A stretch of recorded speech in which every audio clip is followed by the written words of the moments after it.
Alrighty, lads. What's up? You with Budget Monk, and it's been just over a week here since I've updated you on the game.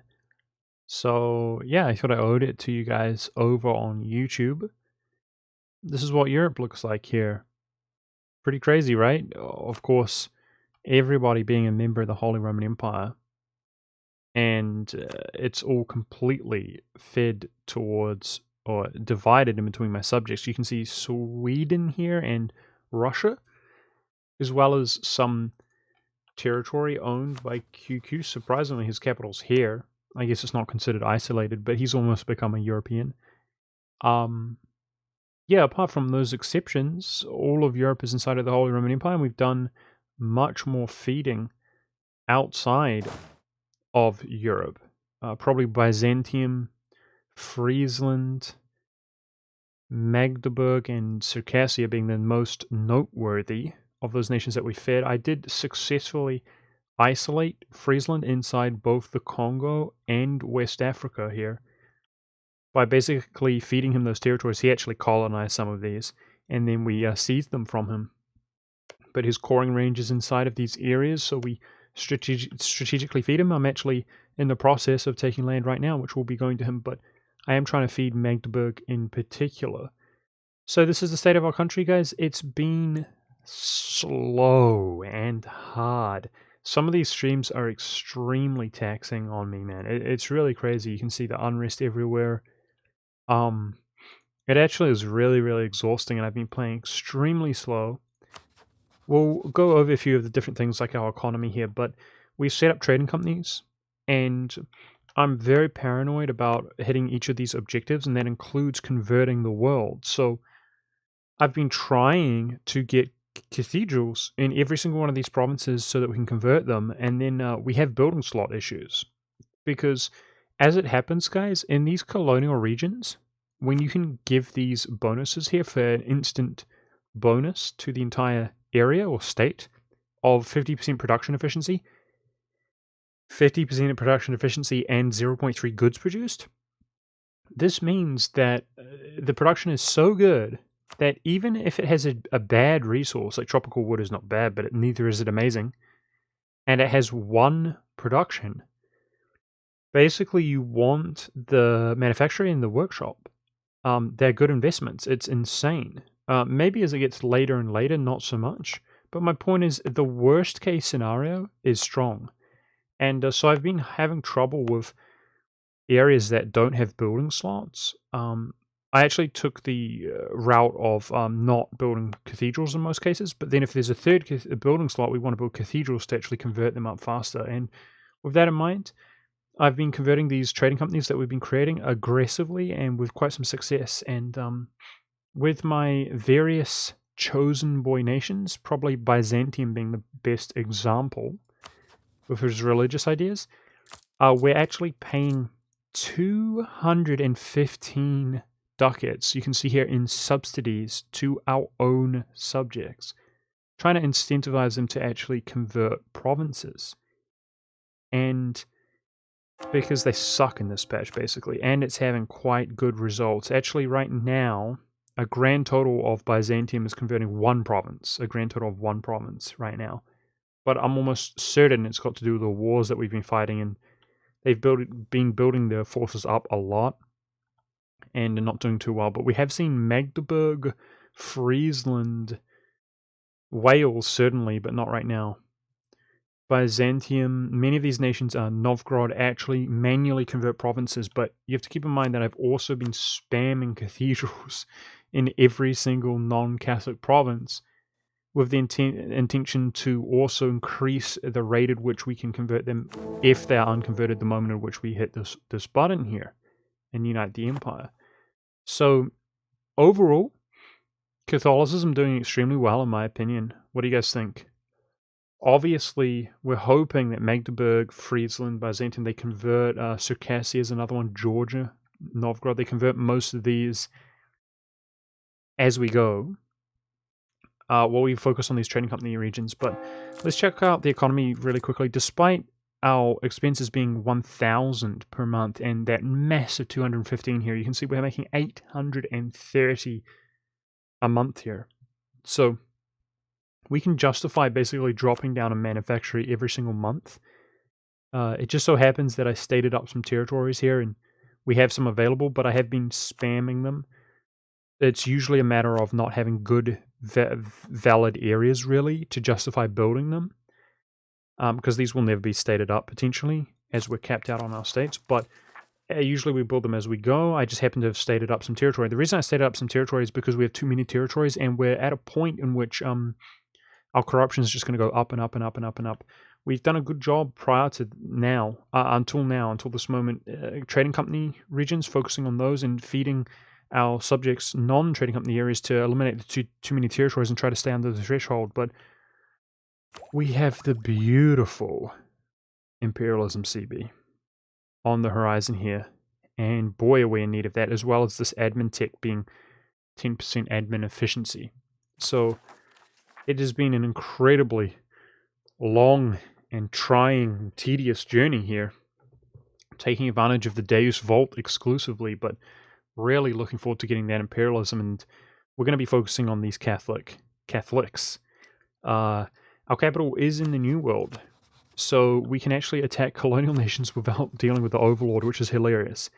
And many of these colonial nations are small, like Brazil, where we're going to be fully annexing them with a 25% reduced core cost. And any of these provinces, or war score cost rather, with imperialism, any of these provinces that didn't exist in the beginning of the game, aka most of them, do not give overextension, meaning we're just going to be able to rapidly.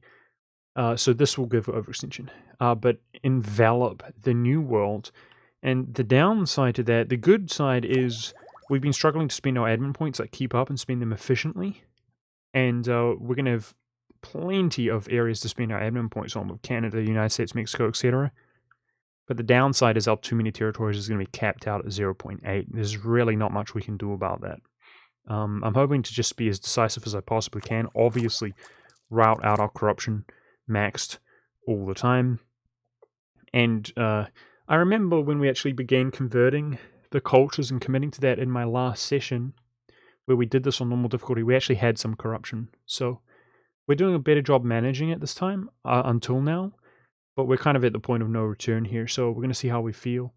But yeah, I wanted to show you guys that, and that's why I stated stuff up until now, because our corruption was going up just due to our overextension, but we're at 0 currently.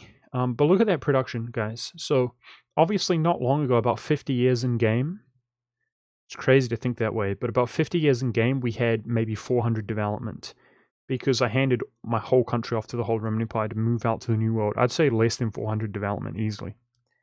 And of course, therefore, my taxation, my production was just rubbish. But you guys can see, I mean, in the beginning of the game, your production is worse than your taxation almost always. And from my experience, if you build it up to be over your tax, that's pretty good. And by the end of the game, it should be much higher. But you guys can see just how high my production is in comparison to my tax. And of course, it's because if we mouse over this, look at Malacca, for example, or Mombasa.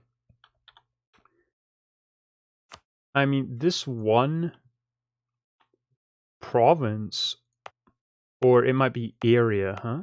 It's probably the area. Let's have a look here. Is giving us 3.33 ducats a month from production alone. That's crazy, dude. That's just how good these trading companies are. As we have the manufacturers, the production buildings, and then the goods produced and increased production from these provinces, it's just really crazy. And the trade, we have 100% inside the English Channel, Venice, and Genoa, getting 433 per month inside Genoa alone. Brilliant. We currently also collect automatically inside the Caribbean, which surprisingly there's a decent amount of wealth there. And one thing I would like to do is to we actually, if you look at these expenses here, we're not giving Byzantium as much money as the other nations, but he was actually so rebellious. He's one of the few nations that we've allowed him to actually receive his own trade income. So his income's pretty good, despite us not giving him that much money, and despite him hiring ridiculous amounts of troops, which has actually been helping us fight these hard wars. He's got massive stacks like this roaming about, and good generals to boot. yeah, so there's some money in Constantinople, but to be honest, that's okay. Now I notice he does have some debt. I'm going to pay that off here and try to farm some Liberty Design. We might turn the disabled trade back on, or divert trade back on. What am I saying? But yeah, it's a grind, guys. I'm sighing just thinking about it. We commenced the Ming Wars almost unintentionally. We went into India here, and this nation was the second most powerful nation in the game. You can see how much we've cleaved out of them, a huge chunk of land. He got tributaried by force from Ming. Ming's just been tribbing everybody. It's insane. And we were cockblocked with truce times with every nation. No valid area to go into. So we just went into Ming. And I'm really happy to say that we have a major advantage over them. Our quality is much higher, and we smashed them. But it's really fascinating to say. But yeah, I mean, Ming and that nation alone outnumbered us. I mean, this is what we're dealing with on very hard difficulty, guys. They have offensive, which gives them force limit, and yeah, they're Ming and they're very hard difficulty, which gives them 50% increased force limit, and building efficiency and stuff. And the building efficiency and stuff makes them build stuff like this, force limit buildings, in every single province. So it's insane. It's absolutely insane. Now again, our quality was insane, and we smashed them, but all we took is 2 forts. He doesn't have that many forts, to be honest. It's a slow process, but yeah. I guess in the next war after that, we take 2 more, and then 2 more, and then 2 more, and then 2 more, and then he won't have any forts. And we'll be able to mincemeat him pretty quickly, but it's nasty stuff. We went way over 100 overextension, hence the rebel factions everywhere. It's brutal, guys. It's brutal. But this is what Catholicism looks like. Our actual culture, this is what it looks like, and with the exception of colonies and stuff like that that we're making, it's not going to look that much more impressive than this before the end of the game. Our development is, yeah, we got some states around here, but a lot of unceded territories, and of course all of this stuff is inside trade company regions. And yeah, economically looking really, really, really good. And finally, our maximum manpower. Our manpower was in terrible shape. Our manpower gainage, all that kind of stuff was in terrible shape when we handed off the Holy Roman Empire provinces. And what I was doing for the Ming Wars, I wanted to build up to this, guys.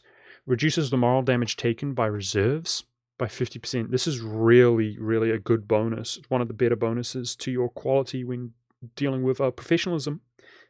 In those huge pile-ups, which I know we're going to have tons of. We have had tons of, and we're going to have many more to come here in the future, those huge pile-ups. But I wanted to delay slackening standards so that we could both, number one, get this, and number two, increase the amount that this would give us. And we're almost up to 50,000 manpower. So hopefully, as we're not doing so hot on military tech, as you guys can see, because I did slacken one time after taking professionalism, and we've been artillery barraging everything to try to actually achieve our goals here, because I've got about 100 years, guys, before we have to start converting stuff. The plan is that if we hire 5 generals, or 4 generals and a little bit, we can slacken for like 50,000 manpower. You can see we're barely kind of keeping above manpower above 0, and that's with 422,000 troops out of our insane force limit. So we are insane ourselves, despite the very hard difficulty. It's really challenging. We really mustered everything to fight these wars, and now I'm trying to fight wars where I'm not even in position. It took a long time just to get into position to fight this stuff, and time is a factor, not just monarch points and anything else we have. Time alone is a factor. So we're holding on to this mission here where I can reduce separatism, because separatism is key to be able to culture convert provinces. You can't do it if there's separatism. And then after that, after a certain date, we're only going to feed the empire exclusively, like Spain here. We fed Spain into Japan, and there's plenty more of that to come. So we're going to feed him into Asia here while we take the trading company regions for myself. And the reason is because if he calls up a province, when you integrate them through diplomacy, and that includes the Holy Roman Empire button, there's 0 separatism. So we're going to exploit that to make sure there's 0 separatism to convert provinces. But rebel factions are another issue, guys. Like, unfortunately, we took the stuff from France, and you can see the separatism has gone away.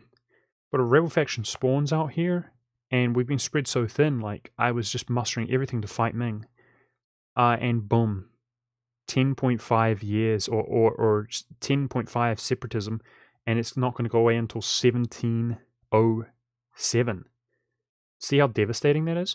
So as we get nearer to the end of the game, we have to ramp up even more and more and more, and just make sure like any rebel faction that's spawning is being dealt with as well, to make sure they don't gain occupations. But that's it, boys. I'm really looking forward to the Imperialism CB, the admin efficiency, and cracking down on certain regions and stabilizing them so that they are stable, you know. And for the rebel factions, it will be much easier to deal with them if they're sort of isolated to regions as we choke up on China, that kind of thing. In Eastern Asia, if it's all going down in one area, we can just muster the full force of the Empire and our subjects, of course, and just butcher people. But I thought I'd give you guys an update. It's a slog, guys. It's really, really a slog. The viewership on my channel has gone down and stuff, although a lot of people watch the VODs. And speaking of the VODs, guys, some people comment, like, can I watch this on YouTube? There's going to be a link in the description of my backup channel, Budget Monk Live Archive, where I just upload VODs of the challenges in the series I do on stream, as opposed to sort of spamming people on my main channel here on YouTube. So there's a link there for you guys to watch the VODs if you wish to on my backup channel. And otherwise, I mean, there's a lot of content there, right, over hours. But otherwise, I think I'll be at this for the next week easily, guys. And after the end of this week, maybe we'll be nearer to hitting this button, and then finally, yeah, seeing how we do in terms of culture converting the world. Obviously, we're waiting on Enlightenment, 25% reduced cost, but even then, I want to make sure that we are using the 10% reduced cost, and that's only for 50 years, so it's not until 50 years before the end of the game that we'll actually start converting land. But I hope you guys enjoyed. I thought you guys deserved an update. And hopefully, as we get nearer to the crunch time, the stream can be real, like PogChamp, real entertaining. And I'll make a promotion here on YouTube, and hopefully you guys can tune in for some of the epic content and see if we can close that gap in one culture of the world on very hard difficulty. I'm optimistic. And either way, link to my stream is down below. I'll be posting this video just before I go live as usual, in case you guys want to come over and see just how much of a slogfest it is. The old lad Budget Monk, he's working hard on this one, boys. So thanks for watching. I hope you enjoyed the update, and I'll see you live or in another video.